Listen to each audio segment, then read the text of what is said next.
Oh, the weather outside is frightful. But inside is so delightful. It's Christmas in July. Let's review. Let's review. Let's review. Want more? Look for. Season 4. Bum. Bum. Ooh, smoking. All right. That's right, folks. We are back with Christmas in July, and we are tackling a very, very, very 90s piece of pop culture here, folks. This is the most 90s of all 90s pop culture. It is the Mask Holiday Special, Santa Mask. Oh, God. Not the live-action version, the animated Mask. Oh, God. So perhaps we should. So, Dragon, this show is like an enigma for me, man. I gotta say, I really need to watch more of this show, because basically what this show is it's almost a continuation of Freakazoid. Like, it's this close to being a continuation of Freakazoid. In many ways, if I were to make a connection to why I like Freakazoid so much, I wonder if it's because of the mask. I gotta wonder. Right. But yeah, so basically, very little bit of background. Essentially, for those who weren't thrilled with some of the mask, I have good news for you. This is what you should have been watching the whole time. There is, of course, I'm a huge fan of the Jim Carrey Mask film that came out, as many people are, and that essentially that film spawned a TV series, an animated series in which they made some slight alterations so they could keep it going and kind of keep some reoccurring characters. You know, some slight alterations going in the lighter, more super heroic direction for the Mask versus what it was in the comics. And of course, in the comics, it essentially was a Freddy Krueger horror movie with a mask. Yes.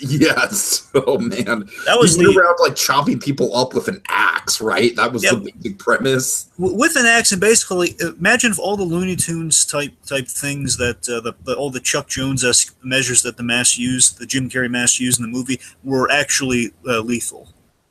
Right. Essentially, that's it. Just basically, it's cartoony, but it's uber violent. But again, the animated show continues on kind of the Jim Carrey vibe there, and it's very, very pleasant, very fun, very again in a Freakazoid style. Like it's absurd, it's really fast-paced comedy. Instead of Paul Rudd, you have the wonderful Rod Paulson doing an excellent. He's so well cast. I'm going to take a guess and say this might be one of Paulson's favorite roles because he uses it for the theme song of Talking Tunes. He does, but to be fair, it has a really catchy theme song. So it might just be for the. Does. I don't know. I could see Paulson really enjoying this one, though. I can see this role sticking out to him. I don't think it's talked about nearly enough. Fair enough. So, but yeah, big fan of the show. Well, the main memory I have with last now saying, we'll just fire into it, is that I remember I was introduced to this on VHS tape. Okay, nice. I think I remember having. I think I probably. You know, it's funny. I remember seeing the VHS tapes in the video store as a kid, but I never rented them. I don't know why. It blew my mind because I was thinking, "Oh my God, there's more of that mask and that beautiful yellow suit. There's more of that." Mm-hmm. Oh my God! I got my hands on. I watched them. I had maybe 2 or 3 VHS tapes. I had like a combination of episodes. Like, oh man, this is so great. And then I found out there's more. I remember having the same reaction when I discovered the Super Mario Brothers Super Show on VHS. And then eventually I tracked it down over the years, and I'm like online. I was able to watch more of them. So it's again really fun series. Mm-hmm. All right, so without further ado, I guess we jump into the Christmas episode, Santa Mask. Santa Mask, yes. All right, so it's Christmas time in Ed City. Yep. Stanley. So Charlie is one of the characters, from my understanding. Like he was in the movie, but they kind of changed his status quo around a little bit. Yeah, so here's the thing. So again, they made some very slight tweaks so they can keep it going and like kind of have him be reoccurring a little bit more. So Charlie is still Stanley's friend, but obviously the friend that's still kind of he doesn't really respect Stanley, but he's his friend, and so he still kind of kicks Stanley around. The reason we have that in this show is that he has been promoted to the bank manager. Like he's okay. So he's Stanley's boss, and basically gives him an additional excuse to kick around Stanley instead of like leaving him outside of the nightclub. It's like he'll give him all the crap assignments, but it's like, hey, look at this as a step forward for you, buddy. He makes it all sound. It's like he means well, but he just does not have much respect for Stanley, unfortunately. Got it. So Stanley is stuck as the bank Santa Claus. It's like one of those guys dressed like the Statue of Liberty in front of a tax place. It's kind of the job. Come on, Charlie, let me come in. My beard's starting to ice over. Oh, Stanley, you're fine. You only got 3 more hours until closing. Okay, he's been there the whole day. It's winter. It's like a doing winter. Doing charity work. Well, no, it's not even charity work. He's just advertising.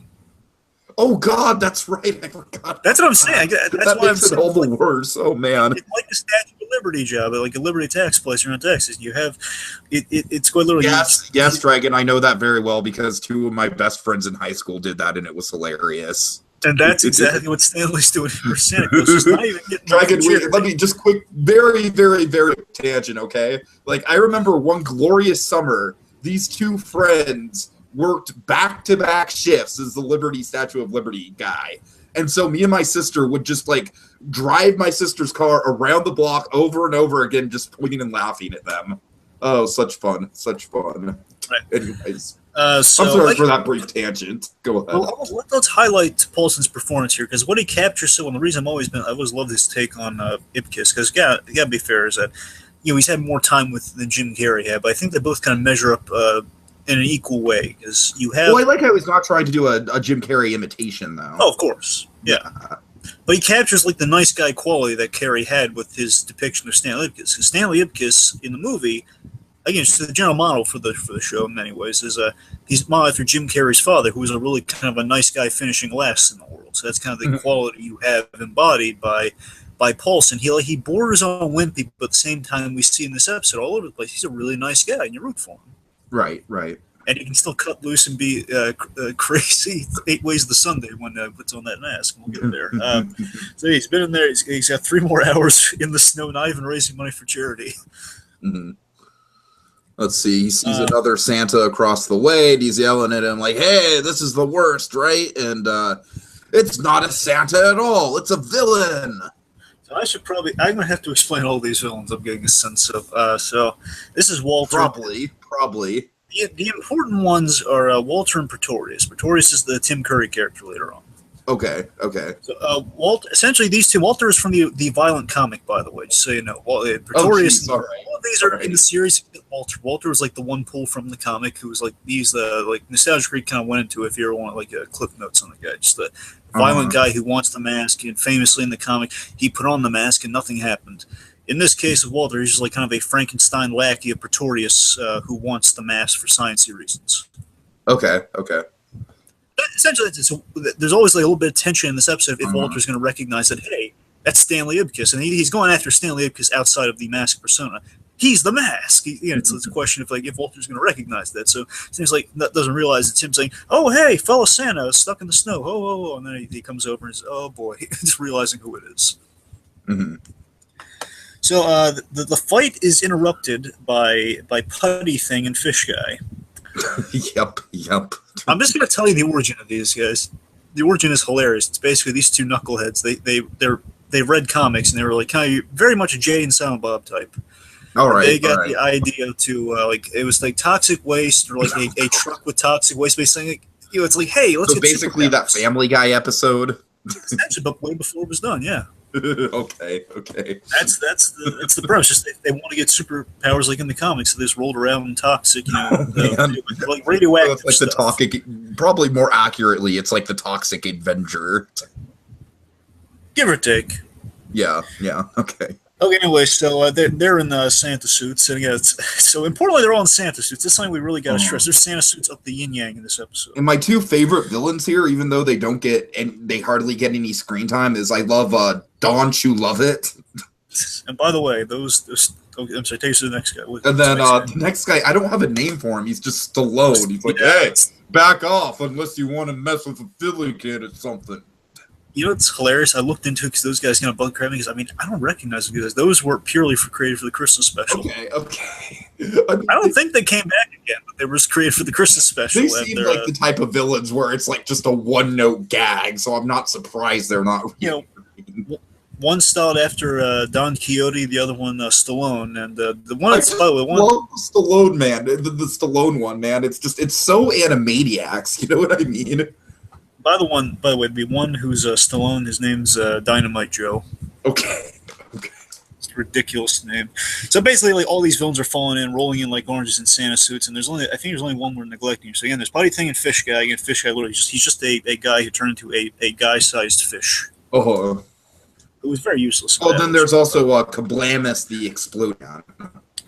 That, of course, is that's Jim Cummings doing Winnie the Pooh. Yes, yes, exactly. Yeah, guy keep blowing up, which is funny. I got to admit, Dragon, at first I was like, "Wait, is that Sterling Holloway?" Oh no, it's Jim Cummings. Yeah, the masked villains are pretty fun at times. Like they have a really interesting kind of take on a Peter Pan. This show was made in like the glory days of '90s animation, so I'm sure it's got a lot of great people attached to it. Yeah, there's this one character who is very Peter Pan-esque. He's called a Skillet, and he's the Skillet. Okay, a trickster type guy who likes them. He brings out the mischievous side of the mask and he steals shadows, kind of like a villainous Peter Pan. That's not what they're going for there. Anyway, let's see. So again, we have kind of like the Once Upon a Time Peter Pan. From what I've heard. Yeah. Did I tell you about that, or did you look that up? I've heard about it. I've heard about it from other sources besides. Yeah, because they do have an interesting take on Peter Pan for a villain of Peter Pan. Anyway, so again, Putty Thing, Fish Guy, Kablamus. And then we also have this great line from Fish Guy, Dak, because that's Putty Thing's real name. Dak, yeah, Eddie, he's got better powers than me. Oh, it's a funny line. Then we have now Don you love Don't you love it? Fun wordplay right there. Then Dynamite Joe. So then the police arrive with all these Santas converging on the same location. I like the backstory. I really do enjoy the backstory and the logic behind this. This is fun. Yeah, this is fun. You know what it kind of reminds me of? Kind of reminds me of that Rocket Power Halloween special where the police are rounding up the TP. You know, everyone who's out on Halloween TPing houses. Kind of. I see you're getting that, but you know what I really love about it? I just love there is some great illogical logic to this. That okay. There is some sense to this cartoon lunacy. I mean, let's call it right now, Dragon. Let's call it right now. I do think that evil Santa is a trope. Ding. Yeah. Speaking of tropes, we also have charity Santas as a trope. Well, again, not really. They're more like bank robber Santas. The idea of it's that's just what I call the Santas who stand out front of buildings. You know, or department store Santa. Kind of like advertising. Yeah, but the department store Santa's different though. We're getting into the semantics of Santa here. Fine, department store Santas are like the whole like sit on your lap. Oh, you've been a good boy this year. Right. Yes. Anyway, so the idea, and I love the logic, and there's the logic a little bit on this idea that it's like a reoccurring thing, and I'd say every Christmas criminals dress it, and it's a really kind of it makes sense that. Criminals dress as Santa, and again, if they ran away, then how would you find them? There's a whole bunch of Santas around the holiday. So the mayor Tilton, who was he was the mayor at the end of the mask, but they have a Kevin Michael Richardson take on the character, which is fun, kind of the mayor guy. He basically declares Edge City a Santa-free zone from this day forward, putting an end to the tradition of villains dressing as Santa, robbing banks. Again, they pull like a whole Santa dragnet. Anyone dressed as Santa Claus. He's getting the book thrown at him. They're going to jail. Which leads to Stanley, unfortunately, and this is a fun reveal. Like we have a close up of his face. He's like, help me, please. And then we back up. We see the mask. Secretly, the mask is in the presence of all his villains. Right. All in Santa suits. Oh god. So he's trying to avoid Walter like the plague, because again, Walter's the only one there's like really bad business. He's tiptoeing, and of course he's dealing with the stench. They're all dealing with the stench of Fish Guy. Mm-hmm. Then the real Santa. It's the stench of the stupefying bureaucracy called jail.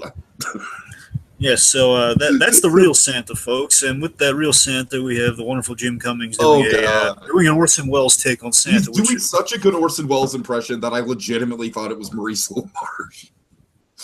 Yep. It's a very kind of a machinician type Santa. It's a very kind of no. I really like this take on Santa, man. He's just a very business driven Santa. You know what I mean? He's a very world weary and yes, it's for the children. We have to get it done for the children.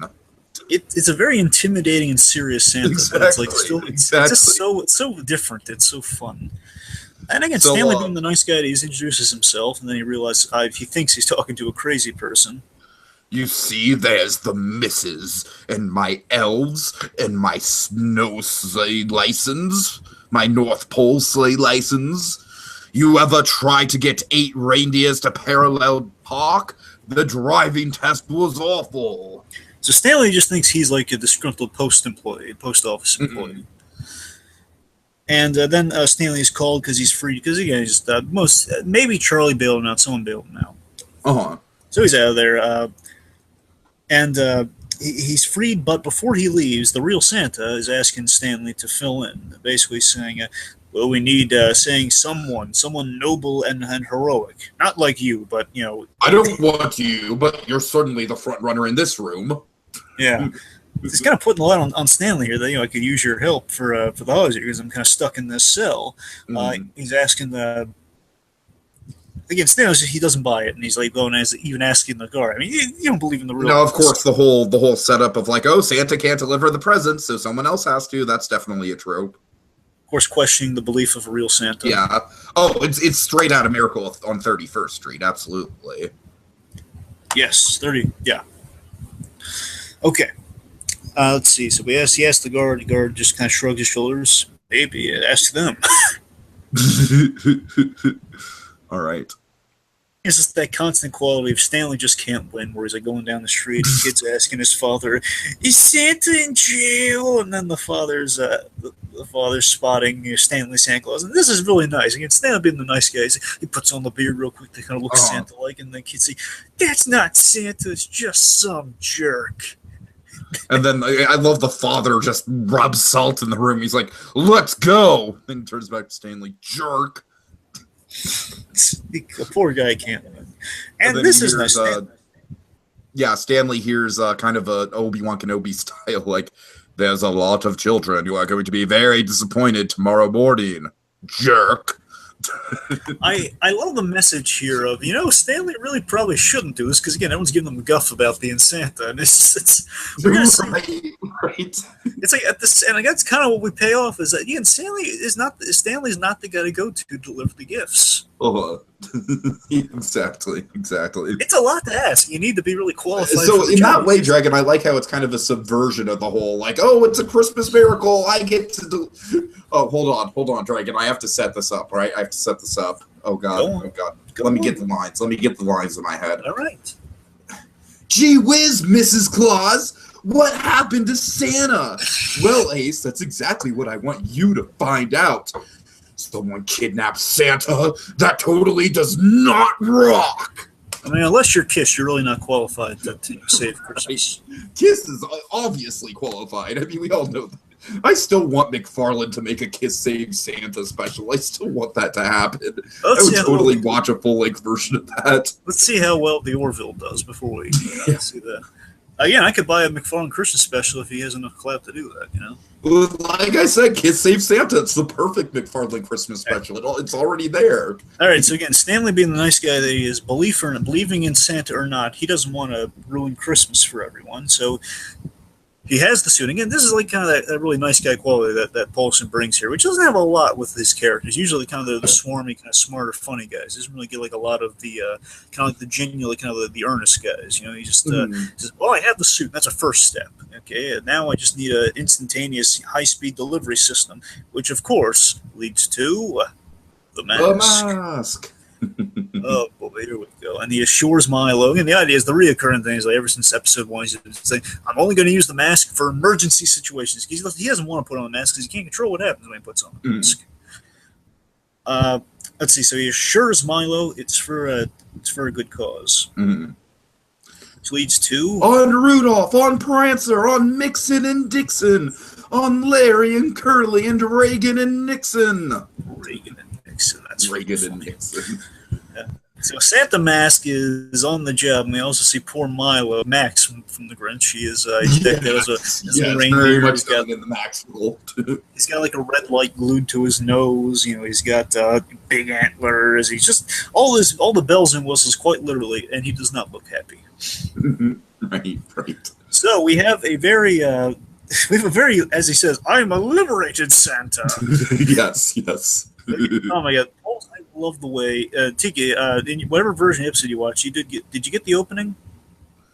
No, but I mean, obviously, I know the opening from the Paulson podcast. Yeah, they always have like a really a full version's fantastic. I recommend you watch that too. If you ever just want to get kind of a taste of what the series is, just through that song. It's so, oh my god, it's the way Paulson plays the mask, the insanity, and again, it captures all the qualities I love from the Jim Carrey mask, but it's not attached to Jim Carrey solely, so it really embodies what that version is.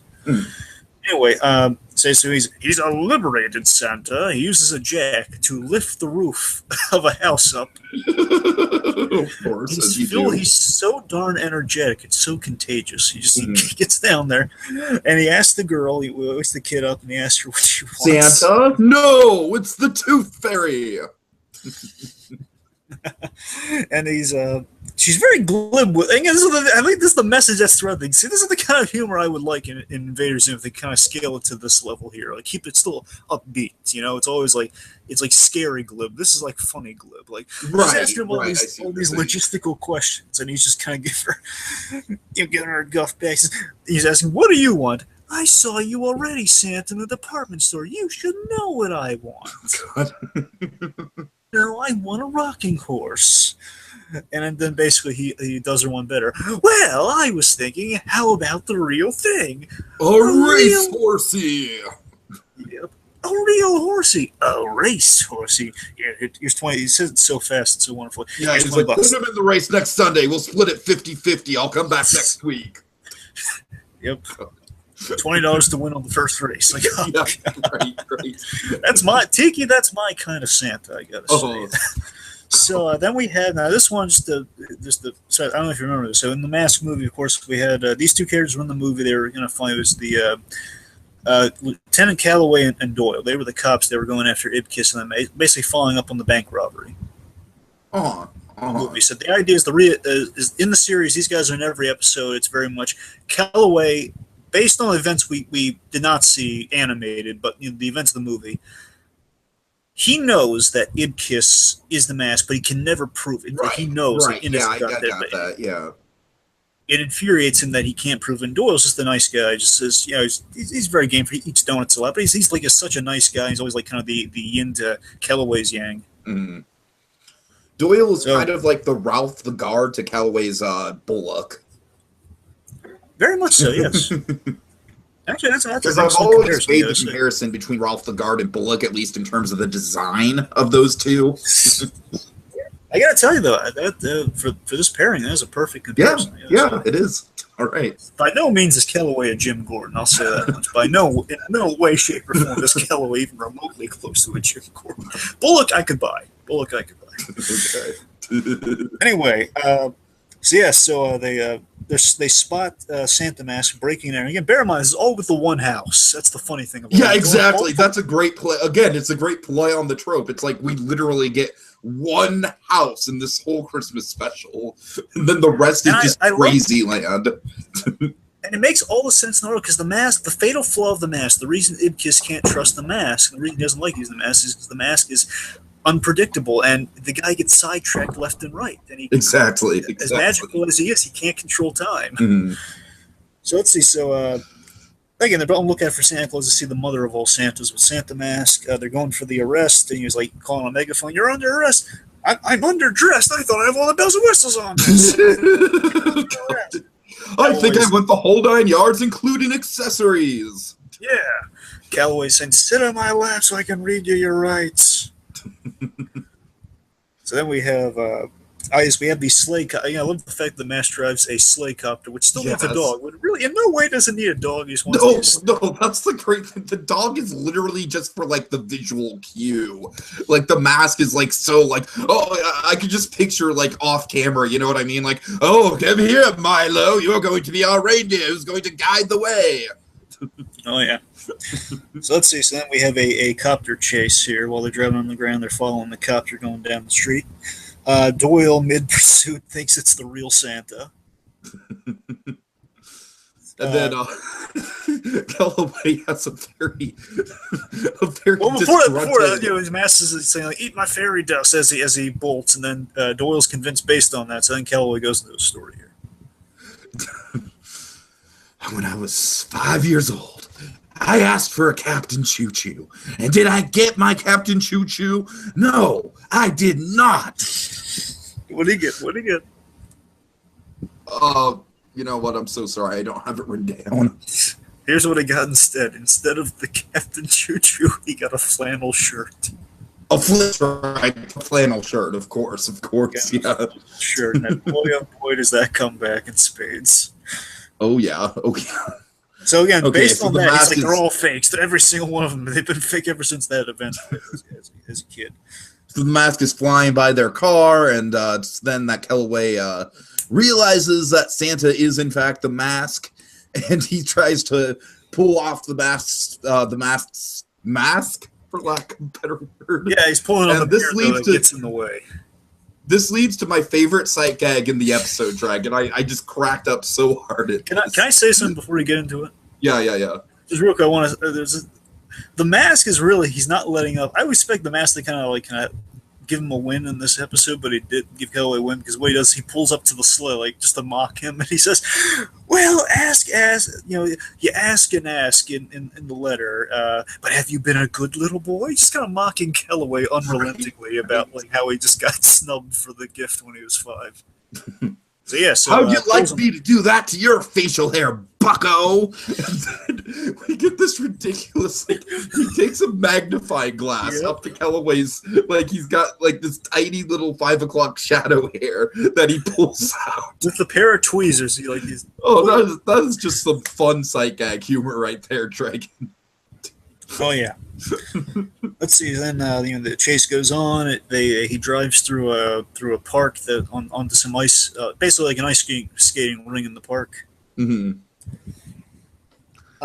Let's see. The Santa Mask then gives them gifts, and I really thought they were going one way with it. He was going to do something nice for Kellaway, in which he did not. He did the complete opposite of something nice for Kellaway. Right. But what he did do, he gave Doyle a VCR, which was nice of him. And I love how at the time that was a really high-end present to get. Yeah. I mean, Doyle's that's a nice time capsule sort of thing for the show. And you know what? It's a small bit. I like that. Doyle's always been a nice guy, and he's always cut the mask some slack. So it's kind of nice that he gave him a VCR. Yeah, sure. Then, of course, Kellaway. Again, I was expecting, is he going to do something nice and give him the Captain Choo Choo? Nope. He gives him the mocking. Oh, it's such a cruel mocking way. He gives him the flannel shirt, and then gives him a Yuletide wedgie with that flannel shirt. Yeah, that's the run. In every episode he gives Kellaway a wedgie. That's the gag there. Oh, okay, gotcha. He constantly gives Kellaway a wedgie, and that's kind of the reason Kellaway hates the mask even more every time. Oh God, wedgie! It's one of the mask's catchphrases in this show. Wedgie! The mask has got a lot of catchphrases in the show. Let's see, he has the smoking from the movie. Smoking, right. Somebody stop me. Somebody stop me. So those two are from the movie, and then we have a wedgie, and that's kind of sure there are a few more, but those are the main 3 we keep going to. All right. So he uses Santa Mask, then uses skates, and he cuts a hole around them in the car, and then basically now there's a hole in the ice, so they jump out of it, and basically the car is now falling into the water. Kellaway's calling for backup. ... and a crane. Yep. Okay, let's see. So a police copter is trying to pull over the sleigh, which, again, a helicopter is trying to pull over another helicopter. Then we have something really cool that I tell you, just based on my years of Batman, I just really loved it. Anytime we can have a rooftop chase, love it. Mask jumping all over the roofs, yeah. That's a cool thing to do with a Santa, is have a Santa running on rooftops to avoid someone. That's so awesome. We have, let's see, following that.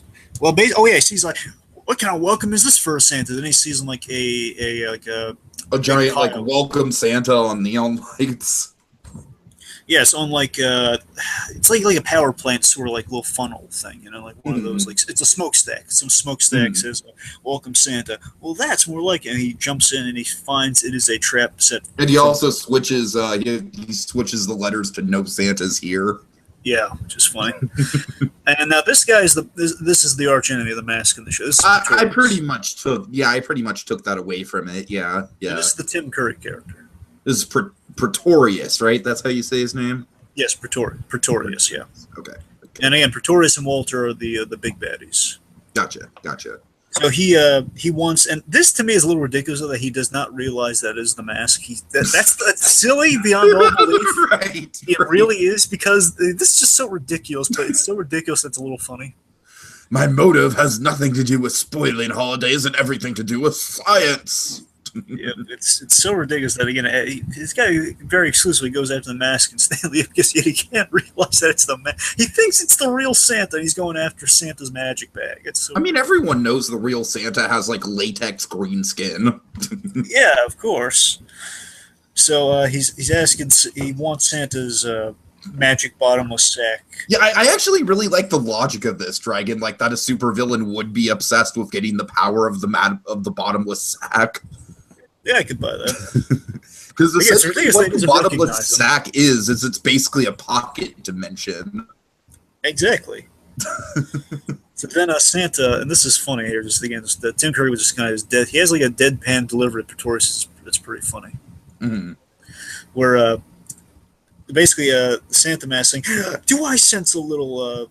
Basically, he gets the bag, opens the bag, and oh, there's Santa mask. He's out of the restraints instantly, and he says, "I'm sensing a little repressed holiday anger." Right. Then we have this hilarious kind of homage to Christmas Carol. Oh God, it goes by so fast too. This special's just got such a great like pace to it. It's just rapid fire. Yeah. Or basically the mask transforms simultaneously into the it goes by so, like I said, it's like the quickest telling of a Christmas Carol ever. It's Christmas Carol in about 3 minutes.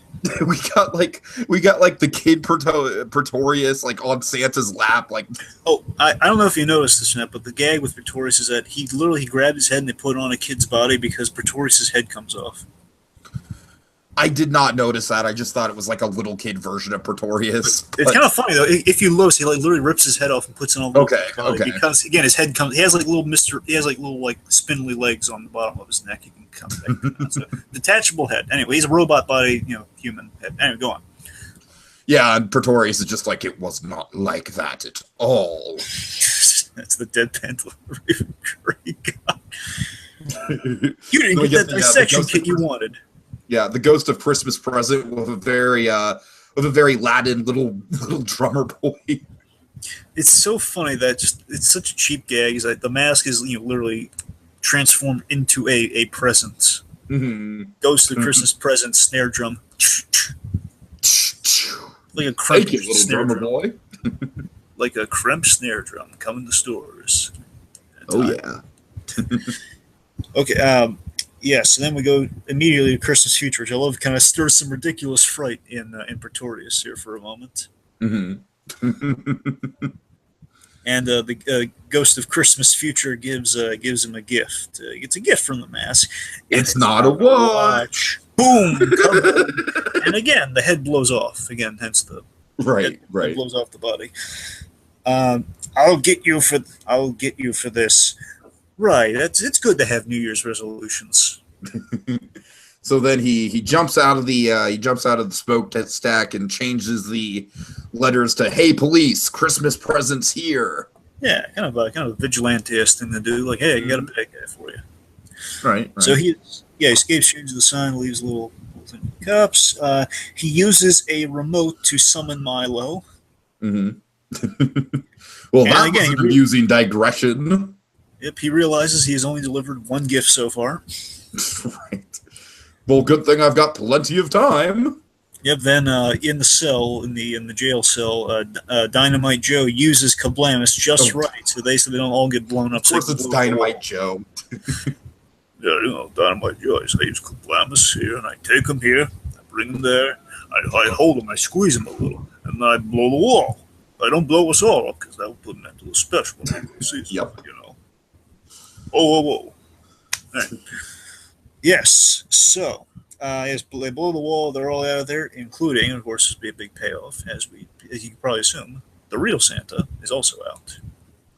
it kind of bothers me that they don't really linger on the real Santa getting out, and we don't save that reveal until the end. I mean, I guess it's like that's the point. It's supposed to be a reveal at the end. I guess so, but I mean, then again, it's like I don't know. For me, until they revealed at the end, I was like, wait a minute, did they forget something? Oh no, I mean, again, I don't know. It's pretty safe. That's just what they're going for. It's a reveal. All right. Okay, so yeah, the villains are running amok. It's like Christmas, except instead of giving stuff like Santa usually does, we're taking stuff. Nothing says Merry Christmas like looting. Yeah. So and then the mask is a Santa drill sergeant. Yep, just go. Present your belly. Now shake it like a bowl full of jelly. Makes them all sing jingle bells and and caroling. Which of course just leads to like the classic mask and the swamp outfit. Yep. Oh god. A Cuban Pete homage. Yeah. Or kind of Carmen Miranda as well. Well, of course, with Cuban Pete, we can kind of make a rare reference here on Christmas in July. Yep. Think drums, Tiki. Think drums. Oh. Oh, are you Russian or are you Drake?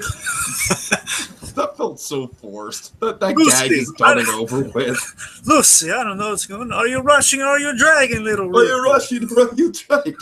We had so much fun with that in season 2, but that gag was so season 2 Dragon. All right. Cuban Pete, he's the famous guy who sang Cuban Pete, Ricky Ricardo. No one appreciates Desi Arnaz these days. Anyway. I love Desi Arnaz. What are you talking about? He's awesome. Well, I know he's awesome. I'm saying more people got to appreciate Desi Arnaz more. All right. Okay, anyway, so all the villains are getting into the holiday spirit until Dynamite Joe realizes, wait a minute, we're crooks. We don't have to sing and dance with nobody. Yep, and then let's see, the mask here. What is he? Oh yeah! Oh my God, this is great news. Well, he's a beauty right here. The mask then decides, well, suit yourself, because then he pulls out the most deadly Christmas weapon imaginable: jumbo fruitcake. Giant jumbo fruitcake coming to a store near you. Buy in bulk, folks. Jumbo fruitcake bashes on the top, just drops a giant fruitcake on them, and they're all dealt with. It's really. Yep. Yeah. So then Calloway arrives it's the sword days. He arrives in the truck with the car being towed behind them. He won't let the car out of his sight. He just has to hijack the truck. Yeah, the tow truck. And let's see. So then Doyle loves Doyle has the great line when he pulls up. I love fruitcake. Doyle loves fruitcake. Mask realizes he has wasted the whole night. Wasted the whole night. Just the whole night. Just gone. Because he had to play Santa Drill Sergeant. Yep, and again, folks, let's put in perspective here. In his own town, one town, delivered one gift. And look, I will say this, though. I did like that, had a much happier ending than the... a more optimistic version of the Family Guy Road to the North Pole thing, where they had delivered to one house, but things turned disastrous. Oh God! Right? Oh man! Yeah, this is the more uplifting version of that. This is the more like, well, everything worked out, but you get a lesson learned in Family Guy, but it's such a violent lesson, though. Mm-hmm. This is still when Family Guy had hope. It's not even when they were like all long and gone. Right. Okay, anyway, so Mask realizes he has wasted the whole night, and he hopes, and this is kind of the cruelty of the mask here, he hopes Ibkis can live with it as he takes the mask off. So just showing, again, the mask is very much out for himself, so like he doesn't have to live with the consequences. Stanley does. Now I am the jerk who could have saved Christmas. Poor Stanley. I mean, your heart goes out to the guy. Mm-hmm.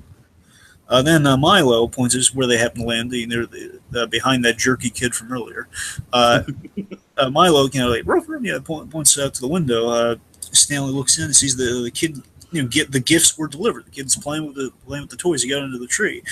Stanley. So basically, the reveal is that Santa busted out of jail along with the other crooks, and he must have delivered the gifts. Of course.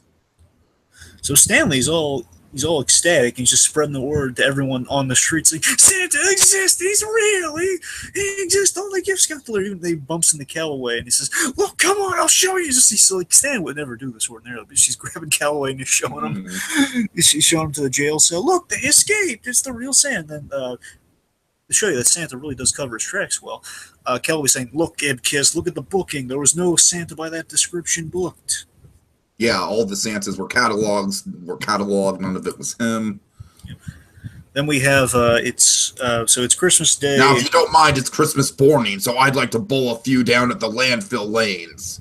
It's so sad that that's what Calloway does on Christmas. Right. Doesn't even hang out with Doyle or anything. He's so alone. Oh God. I wonder if his wife has left him in this show because he had a wife, and it's unclear what the status is with that. So I don't know. No. But then Calloway's dreams come true after all, as he gets the Captain Choo Choo. Yeah, I just love way too emotional about it. He lifts the bowling bag and he finds it. So it's like he's shedding like that single tear a few times. It's like, nah, couldn't be. He calls himself on, but it's so sweet to see Calloway so touched by something for a change. Mm-hmm. Oh, it's so. That's a Garfield moment for you right there. That's what the holidays are all about. The skeptic, the most hardened skeptic, shedding a tear for the holidays. Like, I finally got it. It's like from the Santa Claus. It's like the Oscar Mayer weenie whistle. Even the most. Oh God! It totally is like the Oscar Mayer weenie whistle. Yes. Oh man. He stopped believing at age 3. Calloway stopped believing at age 5. Oh man. All right. So let's see. So Stanley's he's a little dejected, like, oh, it's a shame I can't prove it, but oh well. Stan's walking, then a present falls to his feet. He scoops over, picks it up, and reads the card. What does it say? Nice try, kid, but next time. But this job isn't for amateurs. And I got this present especially for you. And this is a great sight. We literally have like someone's last name crossed off of the two, So it's obviously this is not a personalized. No, there's actually kind of a neat little story to read into in this. Okay. It says Lieutenant Calloway, so this was going to go to Calloway. Oh, right. And it's crossed out. So I'd like to think that Santa, as kind of a rough exterior as he has, he realized, you know what, I'm going to give Calloway what he wants, and instead of getting him like the kind of the gag gift that was going to give him a flannel sweater, yeah. Yeah, flannel shirt. I'm just going to give the kiss just to kind of, But I just love the idea of him, of Santa, insisting, oh, this is especially for you, and clearly it's not. And it's also it's a little sad. Stanley goes at it, and he failed miserably, so it's kind of like, hey, you're someone I was thinking of you, at the same time he still botched it up, so I'm not going to reward you. Uh-huh. So I'm going to give you kind of a cheap gift. Like Santa giving Stanley a cheap gift, and he's freaking Santa Claus. That's right.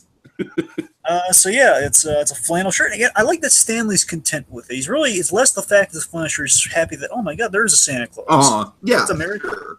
Very nice. And then also Calloway's are Scrooge. Yeah, yes, he is. I was just thinking that. Yeah.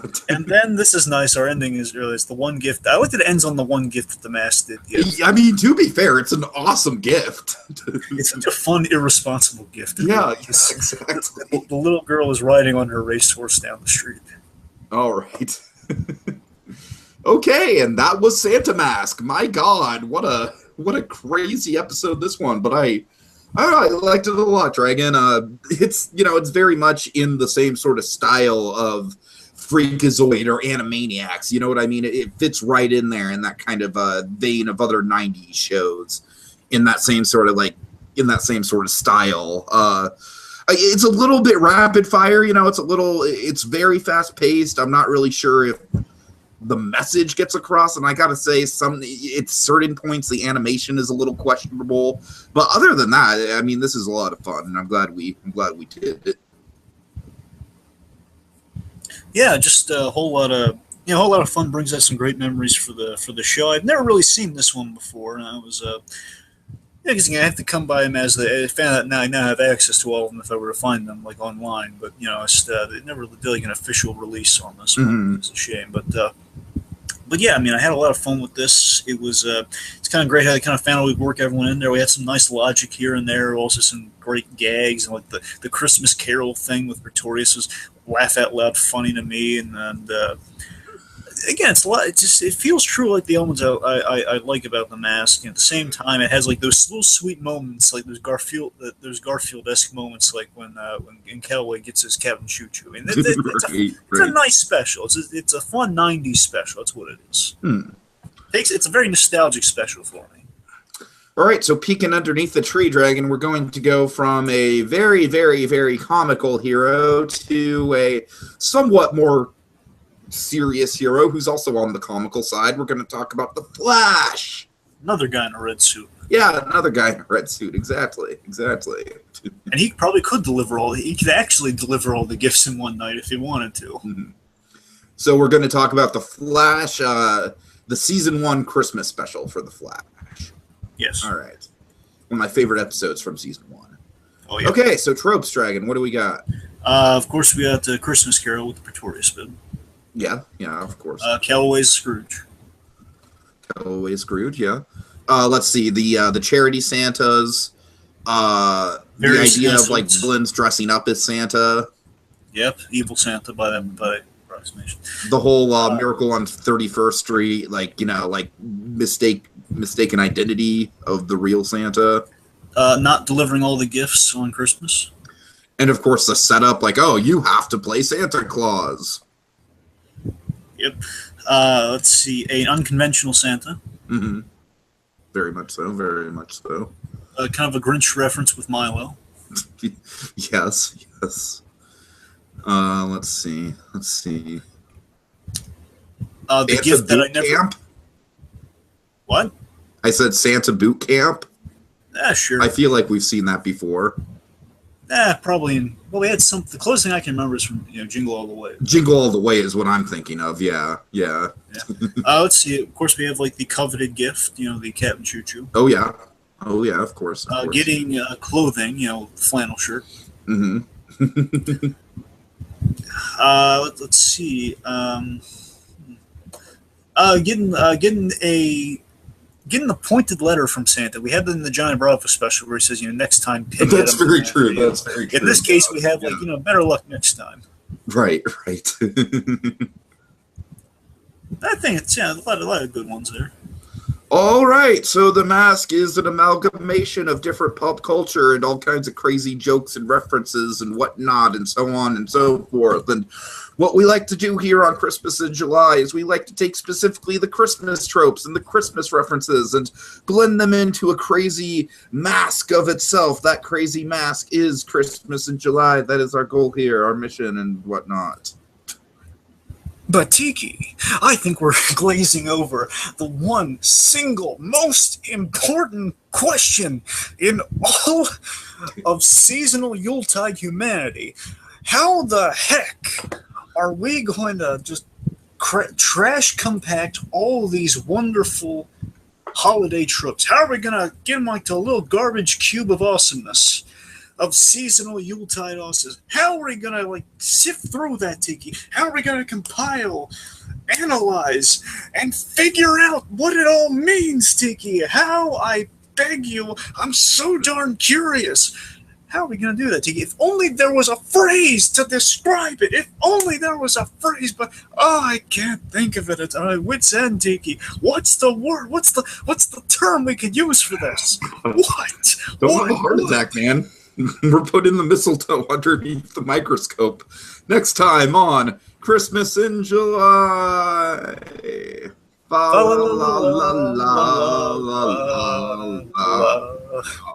Somebody stop me. Hey, wait a minute. We're crooks. We don't have to dance and sing for nobody.